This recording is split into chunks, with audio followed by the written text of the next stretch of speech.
सभी बहनों को मेरा प्यार भरा नमस्कार। तुम सबको पता है बहनों, अपना नया सत्र शुरू हो गया है और नए सत्र के साथ साथ 10वीं का पाठ्यक्रम भी नया आया है। इस वर्ष एनसीईआरटी का पाठ्यक्रम है। ये सीबीएसई और आरबीएसई दोनों में चलता है। तो जो नया पाठ्यक्रम आया है उसका पहला पाठ है हमारा पद्य भाग का सूरदास। इनका परिचय इस प्रकार है। सूरदास जी का जन्म 1478 में माना जाता है। एक मान्यता के अनुसार इनका जन्म मथुरा के निकट रुणकता या रेणुका क्षेत्र में हुआ था, जबकि दूसरी मान्यता के अनुसार इनका जन्म स्थान दिल्ली के पास से ही माना जाता है। महाप्रभु वल्लभाचार्य के शिष्य सूरदास अष्टछाप के कवियों में सर्वाधिक प्रसिद्ध है। वे मथुरा और वृंदावन के बीच गहू घाट पर रहते थे और श्रीनाथ जी के मंदिर में भजन कीर्तन करते थे। सन 1583 में पारसोली में इनका निधन हो गया। उनके 3 ग्रंथों सूरसागर, साहित्य लहरी और सूरसारावली में सूरसागर ही सर्वाधिक लोकप्रिय हुआ। खेती और पशुपालन वाले भारतीय समाज का दैनिक अंतरंग चित्र और मनुष्य की स्वाभाविक वृत्तियों का चित्रण सूर की कविताओं में मिलता है। सूरदास जी वात्सल्य और श्रृंगार रस के श्रेष्ठ कवि माने जाते हैं। कृष्ण और गोपियों का प्रेम सहज मानवीय प्रेम की प्रतिष्ठा करता है। सूर ने मानव प्रेम की गौरव गाथा के माध्यम से सामान्य मनुष्यों को हीनता बोध से मुक्त किया, उनमें जीने की ललक पैदा की। उनकी कविता में ब्रज भाषा का निखरा हुआ रूप है। वह चली आ रही लोकगीतों की परंपरा की ही श्रेष्ठ कड़ी है। कवि परिचय के बाद पढ़ते हैं अब पाठ परिचय। पाठ परिचय में उस पूरे पाठ का वर्णन है कि इस पाठ में कितने पद्य हैं और उन पदों में किस किस चीज़ का वर्णन हुआ है। तो यहाँ सूरसागर के भ्रमर गीत से 4 पद लिए गए हैं।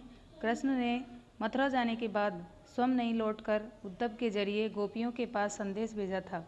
उद्धव ने निर्गुण ब्रह्म एवं योग का उपदेश देकर गोपियों की विरह वेदना को शांत करने का प्रयास किया है। गोपियाँ ज्ञान मार्ग की बजाय प्रेम मार्ग को पसंद करती थी। इस कारण उन्हें उद्धव का जो ये शुष्क संदेश पसंद नहीं आया। तभी वहाँ एक भंवरा पहुँचा।